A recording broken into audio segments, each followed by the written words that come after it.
ने किसी भी गड़बड़ी की बात से साफ इनकार किया।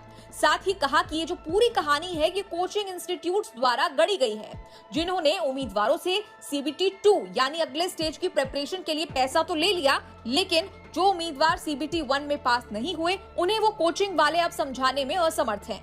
इसके अलावा जब न्यूज तक ने पूछा कि क्या रिजल्ट्स को रिवाइज किया जा सकता है, क्या नए रिजल्ट्स घोषित किए जा सकते हैं, तो उस पर बोर्ड ने कहा कि अब बीच में ऐसा कुछ नहीं होने वाला है, यानी नतीजे नहीं बदले जाने वाले हैं। जिस तरह से जैसे घोषित हुए हैं नतीजे वही रहेंगे। साथ ही रेलवे रिक्रूटमेंट बोर्ड ने अब एक नोटिफिकेशन को जारी करते हुए छात्रों द्वारा उठाए गए इन मुद्दों पर पॉइंट वाइज सफाई दी है। सबसे पहले बात कर ले कट ऑफ के मुद्दे की। रेलवे ने कहा कि कट ऑफ नॉर्मलाइज स्कोर के बेसिस पर प्रिपेयर की गई है, जो कि आमतौर पर रॉ स्कोर से ज्यादा होता है।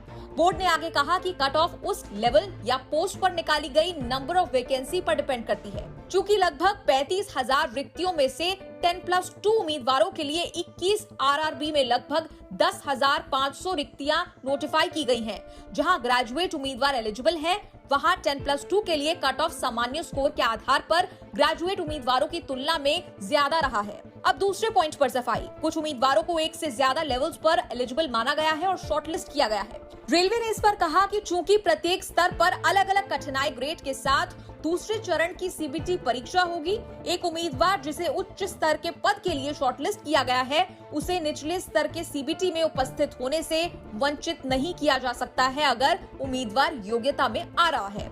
तीसरा आरोप, पहले 10 कैंडिडेट एक पोस्ट के लिए लड़ता था, लेकिन अब एक ही कैंडिडेट 10 पोस्ट के लिए लड़ेगा। इस पर बोर्ड ने कहा कि अंत में लगभग 35,000 अलग अलग उम्मीदवारों का चयन किया जाएगा और मेरिट और प्रेफरेंस के आधार पर केवल एक पद के लिए एक उम्मीदवार की नियुक्ति की जाएगी। इसका मतलब कोई पद रिक्त नहीं रहेगा, खाली नहीं रहेगा।